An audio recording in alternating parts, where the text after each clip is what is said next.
Bismillah. Naam. Bismillah wa salatu wa salam ala rasulillah wa ala alihi wa sahbihi wa ba'd. So, what is the Sharia ruling on the knowledge of Tajweed?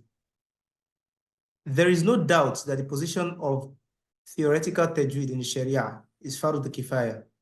Learning the theoretical aspect of Tajweed is Fardu Kifaya. What is Fardu Kifaya? Fardu Kifaya is a kind of like compulsion that if a portion of people are already implementing it, it's not compulsory on the general populace.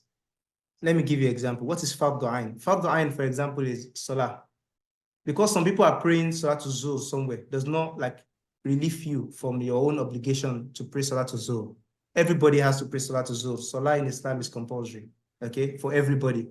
But for the theoretical aspect of Tajweed, knowing this is Madulin, this is Madul Badal, is Fardu Kifaya. Once there are certain people that are in that field learning it, it's not compulsory on the remaining people to learn it. They've taken away the burden from you, okay? So if some people are learning it, then for others, it's not compulsory. So that's the position of theoretical Tajweed.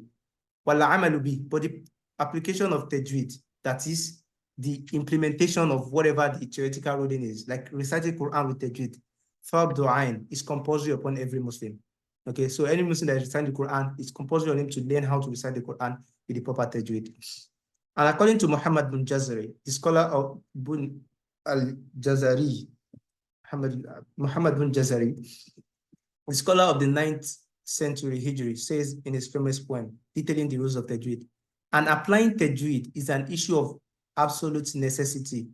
Whoever doesn't apply Tajweed to the Quran, then is considered a sinner. Or a sinner is he. Like anyone that does not apply Tajweed is a sinner. That's what Muhammad Jazari said in his poem. So why is the ruling so strict? Why should someone that does not implement Tajweed be a sinner? Why is that? Is that fair? Let's talk about lajin. What is lajin? Deviation from appropriacy. And in proper translation, it is the mistakes that in recitation of the Quran, it is divided into two: obvious deviation and hidden deviation. So let's talk about the open deviation. It is a mistake that has to do with mispronunciation that changes the meaning of a word. For example, if I'm reciting Surah Al-Fatiha and I say, صِرَاطَ الَّذِينَ أَنْعَمْتَ عَلَيْهِمْ, what does it mean? The way of those whom you are pleased with. That is, you said, Ihdina Sirat al-Mustaqim. Oh Allah, guide us to the right path. Sirat al-Ladina an'amta alayhim. The path of those whom you are pleased with, those whom you love. Oh Allah, guide me to the path of those whom you love. That's what you are literally saying, if you recite it correctly. What happens when you say an'amtu? Sirat al-Ladina an'amtu alayhim. Do you know what that means? You are telling Allah subhanahu wa ta'ala to guide you to the path of those whom you yourself, you are pleased with. So how do you know if those whom you are pleased with are the wrong people or the right people? So the first problem now is what you have recited is not Quran. Number two is you have changed the meaning. You are saying, oh Allah, guide me to the path of those whom I myself I am pleased with. Those people that I am pleased with, guide me to the path of those people.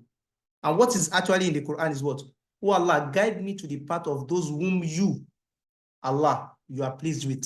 Okay? So you want to be in the path of those whom Allah is pleased with, and not in the path of those whom you are pleased with yourself, because it is Allah subhanahu wa ta'ala that has what? That has guidance. So just by changing Fatha to Dhamma here, can you see what it caused? It changed the sense from Allah being the what? Domir, from Allah being the person that what? That is being referred to you yourself being the person that is being referred to.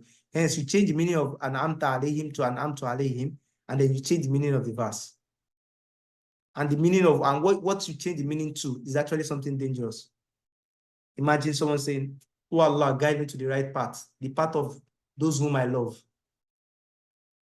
And what we are meant to say is, oh Allah, guide me to the right path, the path of those whom you love. That's the first mistake. وَاذْكُرُوا إِذْ أَنْتُمْ قَلِيلٌ فَكَثَّرَكُمْ. I think it's in Maida. I can't remember the surah. إِذْ أَنْتُمْ قَلِيلٌ. And remember, إِذْ أَنْتُمْ قَلِيلٌ, when you were small in number, فَكَثَّرَكُمْ. And Allah subhanahu wa ta'ala multiplied you in number. It made you numerous, gigantic in number. And then, if you didn't pronounce the tha properly, and you pronounce it with sin, وَاذْكُرُوا إِذْ أَنْتُمْ قَلِيلٌ فَكَثَّرَكُمْ. If that was what you pronounced, what you recited, what you meant is, and remember, when you were small in number, and Allah subhanahu wa ta'ala broke you. Just imagine, you change multiplication in number to break. Kasaro, break. Katharo, multiply. Can you see? Just by changing the sin to tha, and they sound similar. Fakatharokum, fakatharokum, fakatharokum, fakatharokum. So fakatharokum is what is correct. He multiplied you. Fakatharokum was what you pronounced. You deviated from the actual thing. Asa, aso. Can you see? Sin and sword. I don't want to waste time again. Bismillahir Rahmanir Rahim. Bismillahir Rahmanir Rahim. And all of this, I don't want to like emphasize, like the point I'm trying to make from Latin is here. Like the mistake is clear as day. If an Arab listens to you and he hears you recite like that, he'll be like, no, this can never be the Quran that was revealed to Muhammad sallallahu alaihi wasallam. What you have recited is wrong. So now we don't have hidden errors. These are errors of mispronunciation that takes the alphabet out of their attributes and pronounces them different from the way the Quran was revealed, but not changing the meaning. For example, when you pronounce Su al-Adab, the proper way of pronouncing it is to observe the mud. And you can just decide to say, oh, I'm not going to observe the mud. Su al-Adab. Su al-Adab is also Su al-Adab, the same thing. But like you're pronouncing it wrongly because you didn't observe the mud. What was revealed to Muhammad sallallahu alaihi wasallam? The mud was there. So you're meant to pronounce it like that. So this does not change the meaning. Su al-Adab, or also say that Su al-Adab is the same, but that's not what is in the Quran. Or when you want to pronounce Fusakum, then you like implement idhar. Fusakum is always something as Fusakum, but you are not meant to pronounce idhar because that's not the way the Quran was revealed to Muhammad sallallahu alaihi wasallam. So the obvious errors or the obvious mistakes that you can make from not learning the rules of Tajweed change the meaning, hence cause serious problems. And while the ones that are not like obvious, that are hidden, they didn't necessarily need to change the meaning, but there are also errors that we need to talk about.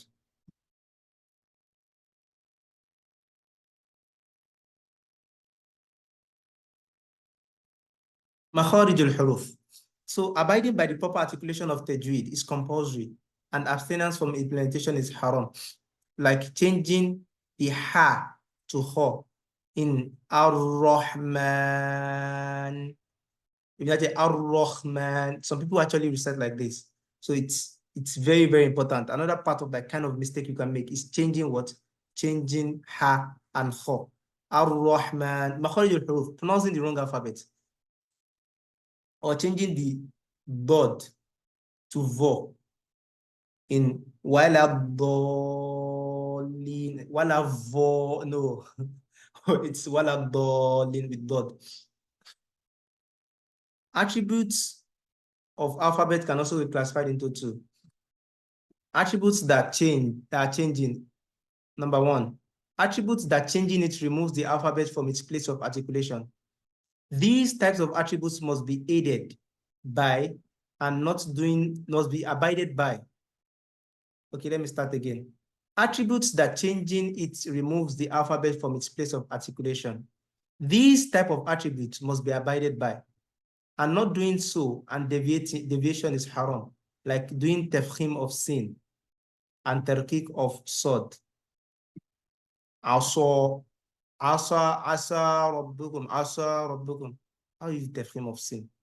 Or tarqiq of sod. Asa, and tarqiq of to, and so on, or tafkhim of ta, and so on. This is something you shouldn't worry yourself about because we've not even done the concept of tafkhim or tarqiq. When we get there, inshallah. Also, there are also attributes that beautify and makes alphabets sound better, like Tarkik and Tafkhim of Ra. Ar-Rahmanir Rahim, and so on. You might not really understand this part of it, but it's not something to worry about. For those that are like have done Tajweed classes before, they might be able to relate. For those that are new, it's not something you should bother about. But the whole idea of this section that we just done is to explain to you why it's important and why it's compulsory to recite with Tajweed. And I think I've been able to establish that by doing so, by explaining some concepts in the earlier parts of this video. سبحانك اللهم وبحمدك نشهد أن لا إله إلا أنت نستغفرك ونتوب إليك سبحان ربك رب العزة عما يصفون والسلام على المرسلين الحمد لله رب العالمين